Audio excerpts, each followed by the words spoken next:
হাইকোর্টে আছেন আমাদের স্পেশাল করেসপন্ডেন্ট হাসান জাবেদ। আমরা এখন সরাসরি যাচ্ছি তার কাছে।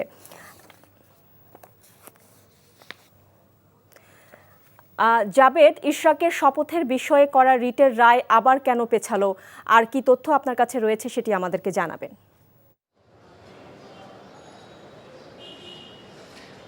শাওন, ঢাকা দক্ষিণ সিটি কর্পোরেশনের মেয়র পদে শপথ নিতে যাতে না পারে সেজন্য ইশরাকের বিরুদ্ধে যে রিটটা করা হয়েছিল, সেই রিটের শুনানি গতকালও হয়েছে। আজকে কিন্তু আদেশের জন্য দিন ধার্য ছিল, সময় নির্ধারণ ছিল বেলা 12:30টায়।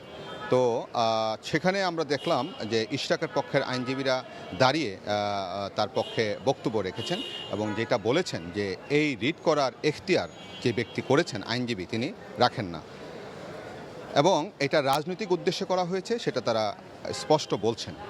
কিভাবে রাজনৈতিক উদ্দেশ্য সেটা বলছেন যে দক্ষিণ সিটি কর্পোরেশন নির্বাচনে যদি কোনো মেয়র প্রার্থী যারা পরাজিত হয়েছিলেন অথবা যে মেয়র ছিলেন সাবেক মেয়র ফজলুর তাপস, তারা যে কোনো কেউ এসে এই রিটটি করতে পারতেন, সেক্ষেত্রে এই রিটটি করার অধিকার তাদের ছিল, কিন্তু তাদের নেই।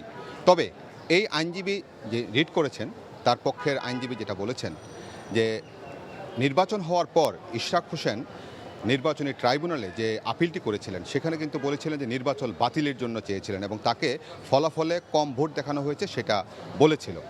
তারপর 5ই আগস্টের পট পরিবর্তনের পর দুইবার এই রিট আবেদনটির তারা আবেদন করে মানে পরিবর্তন করেন তাদের আবেদন, সেখানে কিন্তু তারা এই জিনিসটি চেয়েছেন এবং যাদের মাধ্যমে এই আবেদনটা দুইবার পরিবর্তন করা হয়েছে তারা কিন্তু পাওয়ার অফ অ্যাটর্নি না নিয়ে সেই আবেদন করেছেন, এমনটা অভিযোগ তারা করছেন।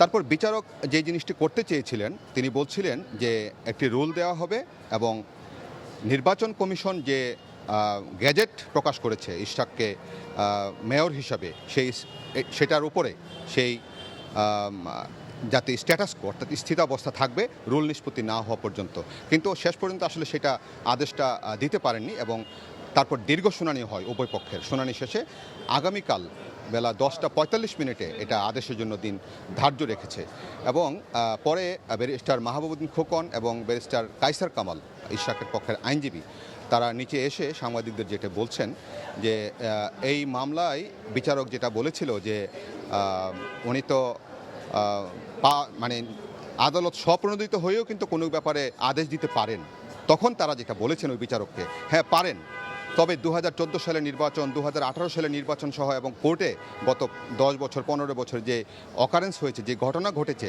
সেই সব ঘটনায় তো আপনারা কেউ স্বপ্রণোদিত হয়ে কোনো অর্ডার দেননি। তা আজকের এই বিষয়টা নিয়ে যদি আপনারা রিটের ছাড়াও যদি স্বপ্রণোদিত কোনো অর্ডার দিতে যান সেক্ষেত্রে কিন্তু একটা ভুল বার্তা যাবে এবং রাজনৈতিক উদ্দেশ্যে যে তারা এসেছে সেটাও কিন্তু স্পষ্ট।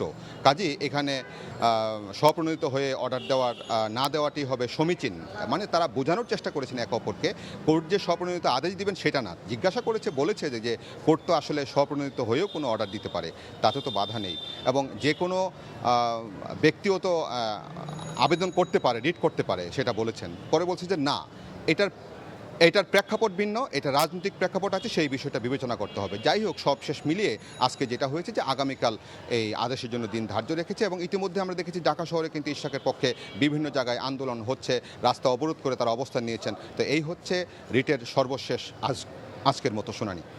শাওন, জানছিলাম হাইকোর্টের খবর। এই ঈদে জামা জুতো অ্যাক্সেসরিজের ডিসকাউন্ট।